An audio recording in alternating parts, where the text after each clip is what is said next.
बिस्मिल्लाहिर्रहमानिर्रहीम।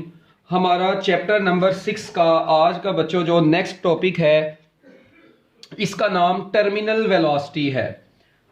एक important long question है जी ये, ठीक है। चैप्टर नंबर 6 टर्मिनल वेलोसिटी हमारे आज के इस टॉपिक का नेम है, ठीक है। ये टर्मिनल वेलोसिटी क्या होती है, ये कैसे अचीव होती है, इसका फार्मूला क्या है, उसकी डेरिवेशन क्या है, आज के इस लेक्चर में हम लोगों ने ये सारा कुछ यहाँ पर डील करना है। बच्चों सबसे पहले मैं ना आप लोगों को इसका ना कॉन्सेप्ट बता देता हूँ, फिर उसके बाद हम लोग इसको ऐसे लिखेंगे जैसे आपने पेपर में लिखना है। सबसे पहले इसका थोड़ा सा कॉन्सेप्ट ज़रा सुन लेना बच्चों। देखें, सपोज करें आपको पता है बारिशें हुई, अभी बारिशें आ भी रही हैं, आगे ये बादल बने हैं जी आसमान में ऐसे, ठीक है। अच्छा, अब ये आसमान में बादल बने हुए हैं, बादलों के अंदर से बेचारा एक ऐसे ना ड्रॉपलेट, ये ऐसे बड़े चिलमोल डॉट कॉम में बच्चों ये ड्रॉपलेट ऐसे नीचे आ रहा है। अच्छा, अब ये बच्चों रेन ड्रॉपलेट ऐसे क्लाउड्स में से, मतलब ये क्लाउड्स है ऊपर क्लाउड्स, ठीक है जी, वहाँ से ऐसे ये नीचे आया, ठीक है, बादल बरसे, ठीक है। कम पानी आएगा जब कम बारिश होगी, है ज़्यादा बारिश होगी तो ज़्यादा पानी आएगा, तो ये अच्छा। अब आपको पता है जैसे ही ये ड्रॉपलेट अभी नीचे आ रहा होता है ना, इस पोजीशन पर अभी देखें, after the formation of the droplet बच्चों आपको पता है इसका वेट इसको किस तरह अफेक्ट करेगा। बच्चों इस ड्रॉपलेट का वेट इसको कह रहे हैं नीचे को, ऐसे तो ये नीचे आता जा रहा है, नीचे आता जा रहा है, नीचे आता जा रहा है, ठीक है, और ये नीचे आता जा रहा है। अच्छा, अब मुझे ये बताएं जब ये अभी बना ही है शुरू में, ठीक है, इधर से मैं ना इसको कुछ 3-4 केस बना के बता देता हूँ। अच्छा, ये देखिए अभी ये ड्रॉपलेट बच्चों बना ही था, ठीक है। तो शुरू में मुझे बताएं जब एयर की ड्रैगिंग फोर्स तो आपको पता है इसके ऊपर लगनी है, वो अभी ये बना ही है, इसका मतलब अभी एटमॉस्फेयर में एंटर नहीं हुआ। शुरू में सपोज करें ड्रैग फोर्स अभी 0 है, टोटल इसका वेट है जो इसको नीचे को लेके आ रहा है, इसके ऊपर एक्ट करने वाली ड्रैग फोर्स एफ डी लिख रहा हूं, अब ना नजर आए तो कोई बात नहीं, एफ उसकी बेस में डी है, एक्चुअली ड्रैग फोर्स 0 है। अच्छा, मगर आपको पता है जैसे ही ड्रॉपलेट नीचे आता है तो ये ड्रैग फोर्स 0 क्यों है, क्योंकि अभी ये बना है, इसकी वेलोसिटी 0 है, तो हाईएस्ट पॉइंट पर अभी जहां पर बना है बच्चों वहां पर इसकी वेलोसिटी 0 है। और जैसे ही बच्चों ये नीचे आना शुरू होगा आपको पता है इसका वेट इसको नीचे को एक्ट कर रहा है, वेट इसको डाउनवर्ड लेके आ रहा है, मगर अब नीचे आएगा। आपको पता है जब भी कोई ऑब्जेक्ट फ्लूइड में मूव करता है तो फ्लूइड उसके रास्ते में रुकावट लगाता है। अच्छा, अब इसके ऊपर ड्रैग फोर्स, अब थोड़ी सी इसकी स्पीड बढ़ी, ड्रॉपलेट पहले बिल्कुल अभी बना, ये फॉर्मेशन के दौरान हुई, जब थोड़ा सा नीचे आने लगा इसकी स्पीड बढ़ती गई, स्पीड बढ़ती जाएगी तो बच्चों इसके अंदर एक ड्रैग फोर्स जो इसके ऊपर एक्ट करेगी वो भी बढ़ती जाएगी। अच्छा, अब वेट बच्चों इसका नीचे को लेके आ रहा है ऐसे, मगर आपको पता है जैसे ये ड्रॉपलेट नीचे को आता है इसकी स्पीड बढ़ती जाती है, और ड्रैग फोर्स भी आपको पता है स्पीड का ड्रैग फोर्स के साथ क्या रिलेशन होता है, डायरेक्ट रिलेशन होता है। अच्छा, अब इस ड्रॉपलेट की स्पीड बढ़ती जा रही है तो बच्चों इसके ऊपर एक्ट करने वाली ड्रैग फोर्स भी बढ़ती जा रही है, बढ़ती जा रही है। बच्चों एक वक्त ऐसा आएगा ड्यूरिंग इट्स मोशन, एक वक्त ऐसा आ जाएगा कि इस ड्रॉपलेट का जितना वेट होगा ना, इसके ऊपर एक्ट, इसका अपना वेट और इसके ऊपर एक्ट करने वाली ड्रैग फोर्स, बच्चों ये ड्रैग फोर्स और वेट दोनों एक दूसरे के इक्वल हो जाएंगे। ये दोनों बच्चों एक दूसरे के क्या हो जाएंगे, इक्वल। अच्छा, ये अब अकॉर्डिंग टू स्केल नहीं है, कई लोग कह रहे होंगे ये भी इक्वल ही थोड़ा सा छोटा है, मतलब मेरा बताने का मकसद ये है कि वेट तो उतना ही है, ठीक है, मगर ड्रैग फोर्स ड्रॉपलेट के ऊपर ग्रेविटी एक्ट कर रही है तो उसकी वजह से इसकी स्पीड नीचे आते आते बढ़ती जा रही है और इसके ऊपर एक्ट करने वाली ड्रैग फोर्स भी बढ़ती जा रही है। एक वक्त आएगा कि बच्चों ड्रैग फोर्स जो होगी वो वेट के क्या हो जाएगी, बराबर हो जाएगी। तो बच्चों जब ड्रैग फोर्स वेट के क्या हो जाएगी, बराबर हो जाएगी, तो कोई बच्चा मुझे बता सकता है उस वक्त इसके ऊपर एक्ट करने वाली नेट फोर्स क्या होगी। हाँ जी, जब ड्रॉपलेट के ऊपर एक्ट करने वाली नेट फोर्स 0 हो जाएगी। ये देखो, इसका मतलब है एक पर्टिकुलर कंडीशन आएगी, वो कंडीशन जिस कंडीशन पर ड्रैग फोर्स और वेट एक दूसरे के इक्वल हो गए, इसका मतलब है ड्रॉपलेट के ऊपर एक्ट करने वाली नेट फोर्स 0 हो जाएगी। बच्चों आपको पता है जब भी किसी बॉडी के ऊपर एक्ट करने वाली नेट फोर्स 0 हो तो उस बॉडी का एक्सेलरेशन भी 0 हो जाता है। बच्चों अगर नेट फोर्स 0 होगी तो एक्सेलरेशन भी 0 हो जाएगा, और जब एक्सेलरेशन 0 हो जाएगा तो बच्चों आपको पता है कि जब एक्सेलरेशन जीरो होता है तो वेलोसिटी कांस्टेंट हो जाती है। इस कांस्टेंट वेलोसिटी को हम लोगों ने बच्चों फिजिक्स की दुनिया में किसका नाम दिया हुआ है? This constant velocity is known as terminal velocity. और ये वो मैक्सिमम वेलोसिटी है जो इसने अचीव करनी थी ड्रॉपलेट ने। तो लो जी बच्चों, the maximum velocity attained by the droplet या maximum constant velocity of the droplet falling vertically downward when magnitude of drag force and weight becomes equal to each other. जब ड्रॉपलेट के ऊपर एक्ट करने वाली ड्रैग फोर्स और wait एक दूसरे के इक्वल हो गए तो ड्रॉपलेट के ऊपर एक्ट करने वाली नेट फोर्स क्या हो गई? जीरो हो गई। जब नेट फोर्स जीरो हो जाएगी तो एक्सेलरेशन भी जीरो हो गया और वेलोसिटी कांस्टेंट हो गई। और उस कांस्टेंट वेलोसिटी को फिजिक्स की दुनिया में हम लोग क्या नाम देते हैं? टर्मिनल वेलोसिटी का नाम देते हैं। तो लो जी बच्चों, यहां तक था जी आपका ये टर्मिनल वेलोसिटी का, यानी when droplet will attain terminal velocity it's acceleration becomes zero. तो बच्चों इसका एक्सेलरेशन क्या हो जाता है? जीरो हो जाता है। यहां तक आपको समझ आ गया तो हैंड रेज कर दें ताकि अब मैं आप लोगों को इसकी डेफिनेशन और सारी एक्सप्लेनेशन लिखवा सकूं। अब बच्चों इसकी डेफिनेशन लिखें फिर आप लोग टर्मिनल वेलोसिटी की। सबसे पहले अब पेपर में आप लोगों ने सबसे पहले इसकी क्या लिखनी है जी? डेफिनेशन। लो जी इसकी डेफिनेशन क्या है बच्चों? इसकी डेफिनेशन एक तो आपकी टेक्स्ट बुक में नहीं लिखी हुई मगर आप लोग इसको वहां से देख सकते हैं अगर आप लोग इसको देखना चाहें। जो आपकी बुक में एंड पर ना टिडबिट्स बनी होती है ना, कई दफा उनके अंदर से भी मतलब आप लोग डेफिनेशन को याद कर सकते हैं। Maximum and constant velocity of an object, ये मैक्सिमम वेलोसिटी होगी और कांस्टेंट भी है। Maximum and constant velocity, maximum and constant velocity of an object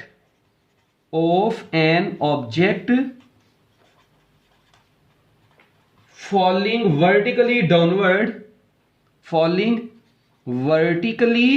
कब बोला? जब वो फॉल कर रहा हो vertically downward. maximum and constant velocity of an object falling vertically downward when magnitude of drag force, मैं FD लिख रहा हूं just, when magnitude of drag force becomes equal to weight, जब बच्चों ड्रैग फोर्स वेट के equal हो जाती है, that velocity is known as terminal velocity। तो बच्चों हम लोग उस वेलोसिटी को फिजिक्स की दुनिया में क्या नाम देते हैं जी? टर्मिनल वेलोसिटी का नाम देते हैं। Maximum and constant velocity of an object, maximum and constant velocity of an object falling vertically downward when the magnitude of the drag force becomes equal to weight is called terminal velocity. अब terminal velocity की definition तो मेरा ख्याल है हमें clear हो गई। तो बच्चों अब अगली बात यहां पर क्या होगी? अब आती है बात एक्सप्लेनेशन की। अब बच्चों किसकी बात है? एक्सप्लेनेशन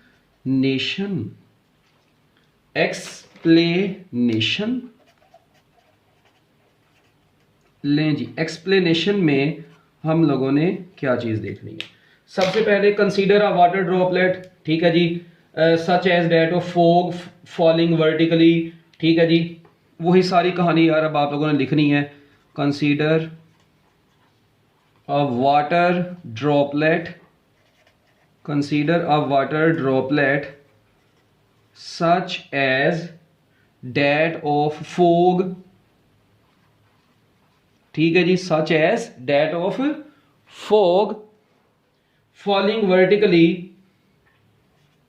जो कि बच्चों फॉल कर रहा है वर्टिकली, ठीक है। ऐसे पेपर में आप लोगों ने छापा लगा देना इसको। falling vertically the air drag on the water droplet increases, the air drag force, बच्चों the air drag, ये लिख लें जल्दी जल्दी, इसको लिख लेंगे तो हैंड रेज कर दें। किसी एक बच्चे ने भी लिख लिया तो मैं आगे चल पड़ूंगा, जल्दी जल्दी जरा।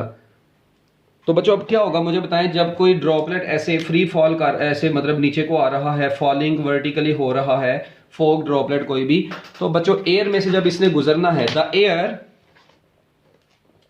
अच्छा जी,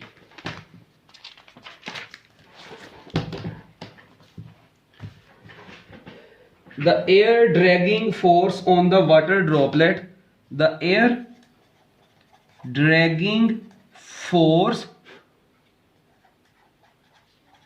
the air dragging force on water droplet, on water droplet increases with the speed। बच्चों स्पीड के साथ साथ क्या होती जाती है जी, वो बढ़ती जाती है। The droplet accelerates rapidly, the droplet accelerates, तो बच्चों नीचे आते हैं उसकी स्पीड बढ़ती जा रही है, ड्रॉपलेट एक्सेलरेट होता जा रहा है, उसके अंदर एक्सेलरेशन आता जा रहा है। The droplet accelerated rapidly under the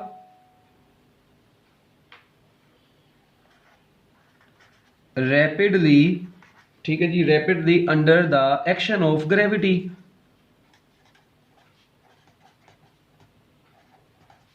gravity भी तो नीचे को एक्ट कर रही है, तो बच्चों उसकी वजह से उसकी स्पीड बढ़ती जा रही है, तो बच्चों उसका एक्सेलरेशन भी बढ़ता जा रहा है। ठीक है जी। अब आप लोग यहां पर एक चीज देख सकते हैं, as drag force acts vertically upward.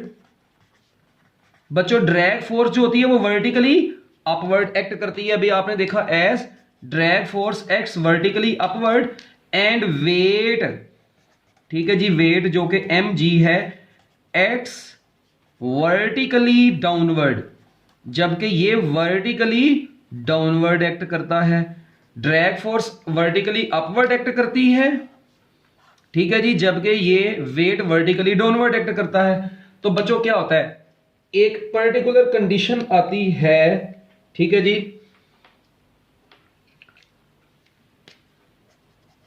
ठीक है जी, एट पर्टिकुलर पोजीशन। बच्चों उसी की मोशन के दौरान में रास्ते में एक पर्टिकुलर पोजीशन आती है जहां पर ड्रैग फोर्स और वेट एक दूसरे के इक्वल हो जाते हैं। ठीक है जी। अब ड्रैग फोर्स और वेट एक दूसरे के क्या हो गए, इक्वल हो गए। तो बच्चों आप लोग कह सकते हैं so net force acting on the droplet, net force acting on droplet is given bye,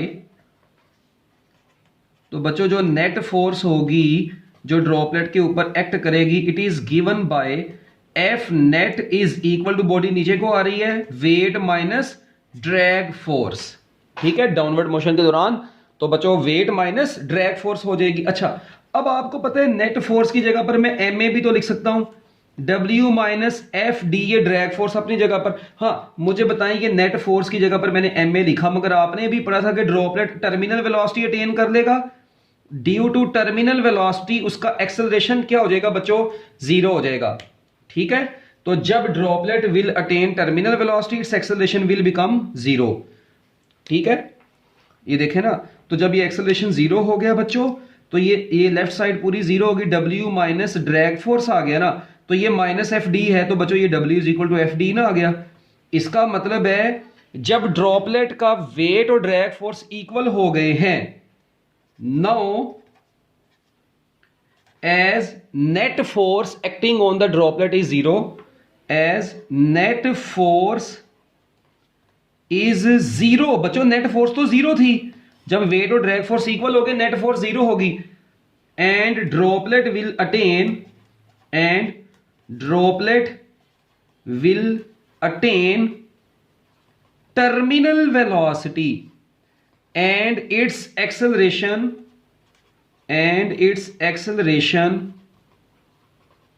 is equal to zero. तो बच्चों उसका एक्सेलरेशन उस वक्त क्या बन जाता है, जीरो बन जाता है। तो जब ड्रॉपलेट टर्मिनल वेलोसिटी अटेन कर लेता है, ये मैंने ऊपर आपको बता दी यही बात, ये जो मैंने ऊपर लिखी थी मैंने अंग्रेजी में लिख दी यहां पर, कि जब दोनों नेट फोर्स उसकी जीरो है, इसका मतलब ड्रॉपलेट ने टर्मिनल वेलोसिटी अटेन कर दी और उसका एक्सेलरेशन भी क्या हो गया, जीरो हो गया। ये मैं आपको पीछे भी ये बात बताया हूं, जल्दी हैंड रेज कर देना, जल्दी जल्दी जरा लिख के, शाबाश। अब टर्मिनल वेलोसिटी की डेरिवेशन बच्चों कैसे करनी है, आप लोग देखें, एज जैसा कि अभी हम लोगों ने देख लिया कि weight is equal to drag force. Weight बच्चों किसके बराबर आ गया जी, ड्रैग फोर्स के बराबर आ गया। अब वेट का फार्मूला होता है mg, ड्रैग फोर्स का फार्मूला है 6 pi eta are we T. अब ये v के साथ मैंने t क्यों लगाया है? क्योंकि मैंने आपको बताया था जब ड्रैग फोर्स और वेट इक्वल हो जाएंगे तो बॉडी की वेलोसिटी क्या बन जाएगी? टर्मिनल वेलोसिटी बन जाएगी। तो बच्चों ये टर्मिनल वेलोसिटी, इसलिए अब यहां पर v के साथ t लगा देंगे। t बोले तो टर्मिनल वेलोसिटी, हमने टर्मिनल वेलोसिटी ही तो निकालनी थी। तो बच्चों टर्मिनल वेलोसिटी का फार्मूला बराबर आ गया mg divided by 6 pi eta r. ये आपके पास अभी टर्मिनल वेलोसिटी का फार्मूला आया है, इसको मैं इक्वेशन नंबर ए का नाम दे देता हूं। बच्चों टर्मिनल वेलोसिटी का फार्मूला ये आया मैस की फॉर्म में। मैं चाहता हूं जी इसी को मैं अब कन्वर्ट करूं इन टर्म्स ऑफ डेंसिटी। तो बच्चों अगर मैं इसको डेंसिटी ऑफ द फ्लूइड की फॉर्म में अगर इसको कन्वर्ट करना चाहता हूं, जिस फ्लूइड में ऑब्जेक्ट मूव कर रहा है, इसको मैं अगर उस फ्लूइड की डेंसिटी आपको दी हो, टर्मिनल वेलोसिटी निकालनी हो, ये तो ड्रॉपलेट का मैस है ना, तो अब terminal velocity in terms of density आप लोग बच्चों उसको कैसे निकालते हैं? तो यहां पर आप लोगों ने कोई टेंशन वाली बात नहीं है। देखो आपको पता है मैस जो होता है ना, मैस वो बराबर होता है डेंसिटी इनटू वॉल्यूम। वो बचपन से पढ़ते आ रहे हैं, डेंसिटी इनटू वॉल्यूम। अच्छा, और ड्रॉपलेट्स क्योंकि स्फेरिकल है और किसी भी स्फेरिकल बॉडी का वॉल्यूम जो होता है वो 4/3 पाई आर क्यूब होता है। ये वॉल्यूम ऑफ स्फीयर है, वॉल्यूम ऑफ स्फेरिकल ड्रॉपलेट्स। क्योंकि ड्रॉपलेट्स बच्चों इनकी शेप क्या होती है? स्फेरिकल होती है। तो स्फेरिकल बॉडी का वॉल्यूम होता है 4/3 पाई आर क्यूब। बस इस चीज को आप लोग, ये मैथ्स का जो ओवरऑल आंसर है ना, इसको इक्वेशन नंबर ए में पुट करें। बच्चों जैसे ही मैं इसको इक्वेशन नंबर ए में पुट करूंगा तो देखिए टर्मिनल वेलोसिटी किसके बराबर आ जाएगी? m की जगह पर आ गया density into 4/3 pi r cube, और बच्चों नीचे क्या आ गया? 6 पाई ईटा आर। ये लें, ये टर्मिनल वेलोसिटी का बच्चों आपके पास देखें अभी ये रिलेशन आने लगा है। अब यहां पर देखें आप लोग क्या क्या करता है, ये पाई से कट गया एक, ये आर से कटेगा, यहां पर आर की पावर 2 बचेगी। ठीक है, तो देखें इसको, जब इसको कट करेंगे आप लोग तो बच्चों कटिंग के बाद आपके पास क्या बचेगा? ये आपके पास बच जाएगा जी 4/3, ठीक है, रो इंटू 4/3 रो। ये देखें जरा, ये रो है इधर, ये आ गया बच्चों 4 रो आर स्क्वायर डिवाइडेड बाय, ठीक है जी, 4 रो आर स्क्वायर डिवाइडेड बाय 6 को 3 से मल्टीप्लाई करा दें 18 ईटा। अब ये बच्चों आपके पास टर्मिनल वेलोसिटी का फॉर्मूला आया है। ये यहां पर एम वी टी के साथ बच्चों एम की जगह पर तो ये पुट किया, साथ में डेंसिटी जी अपना ग्रेविटेशनल एक्सेलरेशन मेरी फुफी ने लिखना था वो भी इधर आना है बच्चों साथ में, तो ये आ गया जी भी इधर आ गया ना, ये वाला। ये एम की जगह पर बस आपने पुट किया rho into 4/3 pi r cube, साथ में ये वाला जी अपनी जगह पर है। अच्छा, अब आप लोग यहां पर देखें, अब आपके पास बच्चों इसको मजीद काटें, जब आप लोग इसकी कटिंग करेंगे तो ऊपर बचेगा 2 रो जी आर स्क्वायर और नीचे बच्चों बचेगा 9 ईटा। ठीक है, 2 के टेबल पे इसको कट कर देना। तो लो जी बच्चों, आप लोगों के पास ये ओवरऑल टर्मिनल वेलोसिटी का एक फाइनल फार्मूला आ गया है। So that is the final formula to calculate terminal velocity. तो बच्चों ये टर्मिनल वेलोसिटी का रिलेशन आपके पास आ गया है। यहां तक आपका टॉपिक दी एंड हो चुका है। मगर अब इस टॉपिक से रिलेटेड आपको पेपर में एमसीक्यू कैसे आ सकते हैं? ठीक है, अब बच्चे कहते हैं सर टर्मिनल वेलोसिटी के, अब यहां पर कुछ कंफ्यूजन्स हैं जो इस टॉपिक में अक्सर औकात बच्चों को रहती हैं, और एंट्री टेस्ट के हवाले से कुछ एमसीक्यूज हैं जो कि मैं आप लोगों को अभी भी करवा रहा हूं। बच्चों देखें, आप लोग यहां पर बड़े गौर से और इसको जो है ना अच्छे तरीके से देखेंगे बच्चों। ये सबसे पहले नंबर पे आप लोग देखें टर्मिनल वेलोसिटी का एक फार्मूला आया mg divided by 6 pi eta r. ठीक है जी, अच्छा बस ये फार्मूला है यार, फिटे मुंह यार इसका, ठीक है ये आ गया। ठीक है, फिर इसी से आप लोगों ने बाद में एक और फार्मूला बनाया जी, देखो टेक्निक है। अच्छा, 2 रो जी आर स्क्वायर डिवाइडेड बाय 9 ईटा, एक फार्मूला आपने ये डिराइव किया। अब अक्सर बच्चे कहते हैं सर जी टर्मिनल वेलोसिटी का ये वाला फार्मूला कब यूज होगा? तो बच्चों मेरी बात सुनो, सरकारी अंधा तो कोई भी नहीं है यहाँ पे, आप लोगों में से जो जो देख रहा है उसको साफ चरसी लोगों नजर आ रहा है। ये इन टर्म्स ऑफ मैस है, ये बच्चों किसकी टर्म्स में है, ये इन टर्म्स ऑफ मैस है, ये मैस की इन टर्म्स में है, जबकि ये बच्चों किसकी टर्म्स में है, ये है जी इन टर्म्स ऑफ डेंसिटी। बच्चों ये किसकी इन टर्म्स में है, ये डेंसिटी की इन टर्म्स में फार्मूला है आपके पास आ गया। अब डेंसिटी अगर आपको दी हुई है तो टर्मिनल वेलोसिटी इस फार्मूले से निकलेगी, मैस अगर यूज कर रहे हैं तो टर्मिनल वेलोसिटी इस फार्मूले से निकलेगी। एक बात ये, फिर दूसरी बात यहां पर कि एक और चीज यहां पर देखने को मिली मुझे कि टर्मिनल वेलोसिटी का इधर रेडियस के साथ है इनवर्स रिलेशन, ये देखें, जबकि इधर टर्मिनल वेलोसिटी का रेडियस के स्केयर के साथ है डायरेक्ट रिलेशन। ओए होए होए होए, अब ये भी चीज बच्चों को बड़ी कंफ्यूज करती है। अब भाई मेरी बात सुने, जनरल रिलेशन आपका ये वाला है, ठीक है, आपने इसी को यूज करना है। हाँ, अगर तो आपको वो पेपर में कहता है जी by keeping the mass constant, अगर मैस का जिक्र कर दे तो फिर सिर्फ आप टर्मिनल वेलोसिटी को ये इसके साथ यूज करें, अदरवाइज फाइनल रिलेशन आपके पास टर्मिनल वेलोसिटी का ये है, तो इसी को यूज करके फिर आप लोग अपने एमसीक्यूज को सोल्व करेंगे।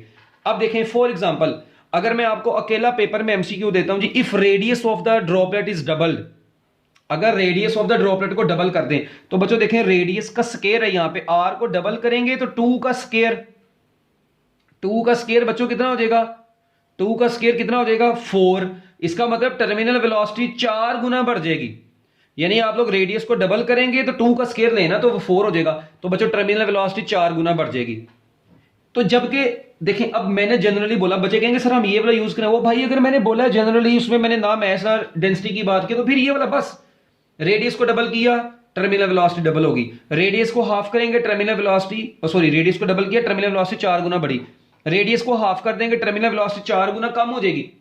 हाँ, अगर मैं कहता हूं bye keeping the mass of the droplet constant if radius is double, अब रेडियस को डबल करेंगे तो inverse relation terminal velocity half हो जाएगी, इसको डबल करेंगे तो ये हाफ हो जाएगी, इधर इसको डबल किया तो ये 4 टाइम्स होगी, इसको हाफ करेंगे तो बच्चों ये 1/4 टाइम्स हो जाएगी। तो इस तरह के एमसीक्यूज कुछ जो है जी ये आप लोगों को टर्मिनल वेलोसिटी के टॉपिक में से आने चाहिए, ये छोटी छोटी कंफ्यूजन्स हैं, ठीक है। इसके अलावा बच्चों और भी इसके एंट्री टेस्ट के हवाले से इसमें बातें हैं, ठीक है, मगर हम लोग अभी वो फिलहाल अपने इस लेक्चर में यहाँ पर नहीं देख रहे, जितना आपका एफएससी के हवाले से था वो मैं आपको ये सारा बता चुका हूँ। तो ये था जी आपका छोटा सा टर्मिनल वेलोसिटी का टॉपिक, मैं उम्मीद करता हूँ कि आप लोगों को ये समझ आ गया होगा।